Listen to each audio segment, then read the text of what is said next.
नमस्कार, मी वैशाली. भरपूर भाज्यांचा वापर करून बनवलेला आजचा हा ब्रेकफास्टचा जो पदार्थ आहे, हा घरातल्या छोट्यांपासून मोठ्यांपर्यंत सगळ्यांना आवडेल असा आहे.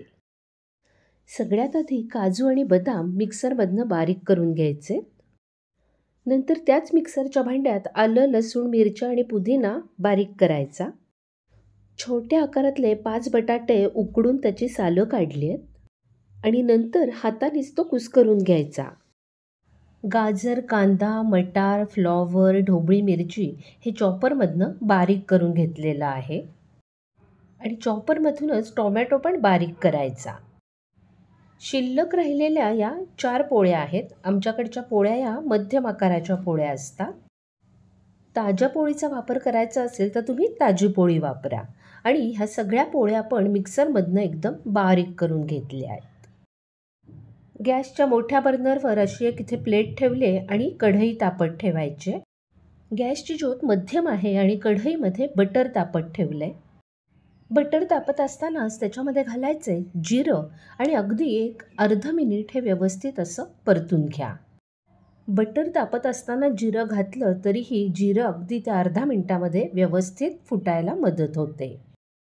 गॅसची ज्योत मध्यम ठेवली आहे त्यामुळे हे बटर करपू नये म्हणून मी ह्याच्यामध्ये अगदी थोडंसं तेल घालते आणि लगेच ह्याच्यात घालायचं आहे आलं, मिरच्या, लसूण, पुदिना याचं वाटण आणि मिश्रण परत 1 मिनटं व्यवस्थित परतून घ्यायचं आहे म्हणजे या सगळ्याचा कच्चेपणा निघून जायला मदत होते.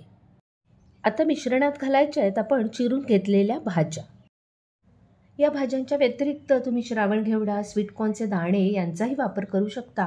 फक्त या भाज्यासुद्धा चॉपरमधनं बारीक करून घ्या आणि इथे दाखवण्यासाठी म्हणून मी सगळ्या भाज्या वेगळ्या वेगळ्या चॉपरमध्ये बारीक केल्या आहेत, पण तुम्ही सगळ्या भाज्या एकदम बारीक केल्यात आणि तुमचा वेळ वाचवलात तरी चालेल. साधारण 1 मिनिट भाज्या परतवल्यावर ह्याच्यात घातलेला आहे टोमॅटो.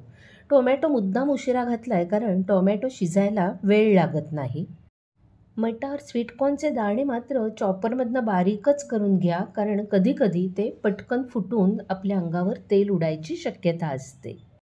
नंतर याच्यात घातली काश्मीरी लाल मिरची पावडर, मिक्सरमधून बारीक करून घेतलेली बदाम आणि काजूची पावडर, आमचूर पावडर, पावभाजी मसाला आणि बारीक चिरलेली कोथिंबीर. आपल्या घरात आजी आजोबा असतात, लहान मुलं असतात, तर काजू आणि बदाम जर का आपण तुकडे करून घातले तर आजी आजोबांना, मुलांना ते पटकन खाता येत नाहीत. म्हणून इथे काजू बदामची पावडर करून घातली आहे. या भाज्या नुसत्या परतून घेतलेल्या आहेत, त्या शिजवून घ्यायच्या नाही आहेत. जर का तुम्हाला वाटलं की आपल्या भाज्या अजून खूपच कच्च्या आहेत तर अगदी असं थोडंसं ह्याच्यामध्ये पाणी घाला. नंतर घालायचं आहे चवीनुसार मीठ आणि साखर आणि आता गॅस बंद करून भाजी थोडीशी गार करून घ्यायची. 5 मिनिटानंतर भाजीत घालायचा आहे उकडून घेतलेला बटाटा आणि परत एकदा हे सगळं मिश्रण व्यवस्थित एकजीव करायचं आहे. नंतर या मिश्रणात घालायचे बारीक करून घेतलेली पोळी आणि ही पोळी पण एकदम घालायची नाही आहे तर गरजेप्रमाणेच आपण याचा वापर करणार आहोत. एकदा मिश्रण व्यवस्थित असं एकजीव करून घ्यायचं आहे. भाज्या जरी नीट परतल्या गेल्या असल्या तरीसुद्धा मीठ, साखर, कांदा याच्यामुळे भाज्यांना परत थोडंसं पाणी सुटतं. आता उरलेल्यासुद्धा सगळ्या पोळ्यांचा चुरा आपण याच्यामध्ये वापरलेला आहे. आता एकदा या मिश्रणाची चव घेऊन बघा म्हणजे मग कुठे मीठ, साखर, आमचूर पावडर जर का अजून हवं असेल तर आत्ताच तुम्ही इथे ते वापरू शकता. माझ्यासाठी आता मिश्रण बरोबर झालं आहे, पण समजा तुम्हाला पोळ्यांचा वापर जास्त करायचा नसेल तर हे बघा इथे माझ्याकडे हे मिक्सरमधनं बारीक करून घेतलेलं पोह्यांचं पीठ आहे. ते सुद्धा तुम्ही असं या पद्धतीने वापरू शकता. असं केल्यामुळे जास्तीचं जे काही आपल्या भाज्यांमधलं पाणी आहे ते पाणी हे पोहे शोषून घेतील. तुम्ही 2 पोळ्या आणि उरलेला पोह्यांचा चुरा असाही वापर करू शकता. वडे किंवा कटलेट करता येईल इतपत आता आपलं हे मिश्रण व्यवस्थित तयार झालेलं आहे. आमच्याकडे कोथिंबीर जरा जास्त प्रमाणात खातात म्हणून मी अजून थोडीशी बारीक चिरलेली कोथिंबीर ह्याच्यात घातली आहे. हाताला थोडंसं तेल लावून घेतलेलं आहे आणि पाहिजे त्या आकारामध्ये आपण ह्याला आकार द्यायचा आहे. इथे मी तुम्हाला दाखवते की तुम्ही असं थोडंसं हे मिश्रण घेऊन त्याचा असा एक छान रोलसुद्धा तयार करू शकता. पण रोल करण्यासाठी वेळ थोडा जास्त द्यावा लागतो. त्यासाठी मी कटलेटला जसा आपण गोल आकार देतो तसा आकार देणार आहे. हा आकार देताना खूप जाड किंवा खूप मोठे असे कटलेट्स आपण बनवणार नाही आहोत. तर थोडे हे बघा असे छोट्या आकाराचेच कटलेट्स आपल्याला बनवायचे आहेत. नंतर इथे आपण कॉर्नफ्लोअर घेतलेला आहे. नंतर घालायचे काळी मिरी पावडर आणि चाट मसाला.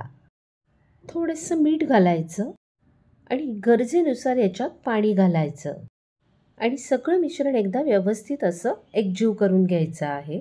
इथे आपण एकंदर अर्धा कप पाण्याचा वापर केलेला आहे. इथे मी ब्रेड क्रम्स घेतलेत, पण हे नसतील तर भाजलेल्या पोह्यांची पावडर वापरली तरीही चालणार आहे. आता तयार करून घेतलेला एक एक कटलेटचा गोळा घ्यायचा आहे आणि तो या पाण्यामध्ये आधी बुडवायचा आहे आणि नंतर ब्रेड क्रम्समध्ये घोळवल्यानंतर सगळ्या बाजूंनी एकदा असे व्यवस्थित ते हातावरच व्यवस्थित दाबून घ्या. दुसरीकडे गॅसच्या छोट्या बर्नरवर तेल तापत ठेवलेलं आहे. गॅसची ज्योत मध्यम ठेवायची आहे आणि तेल व्यवस्थित तापलं की लगेच एक एक कटलेट याच्यात सोडायचं आहे. ही कटलेट्स तळत असताना गॅसची ज्योत आपण मोठी करूनच ती तळायची आहेत. कटलेट्स तेलात सोडल्यावर एखादं मिनिट ती अशी व्यवस्थित तळायची आहेत आणि मगच वरची बाजू परत खाली करून घ्यायची आहे. असं तळल्यामुळे खूप वेळ आपल्याला ती कटलेट्स वर खाली करावी लागत नाहीत. इथे आपण भाज्या थोड्याशा परतून घेतलेल्या असल्यामुळे आपल्याला खूप वेळ ही कटलेट्स तळायची गरज पडत नाही.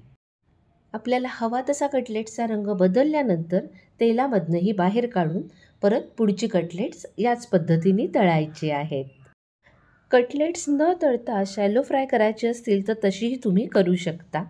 या पद्धतीने मी आत्ता पॅनमध्ये थोडंसं तेल घातलेलं आहे आणि कटलेट्स त्याच्यामध्ये अशी ठेवत जायची आहेत आणि नंतर दोन्ही बाजूनी ती अशी छान व्यवस्थित परतून घ्यायची आहेत.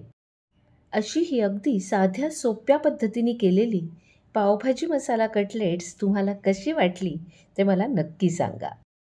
आजची ही खास कटलेट्सची फरमाईश होती माझ्या लाडक्या सासूबाईंची. या मिश्रणात छोट्या आकाराची 28 कटलेट्स तयार झाली. व्हिडिओ आवडला असेल तर लाईक करा, कमेंट करा, शेअर करा आणि हो, चॅनल सबस्क्राईब करायला विसरू नका.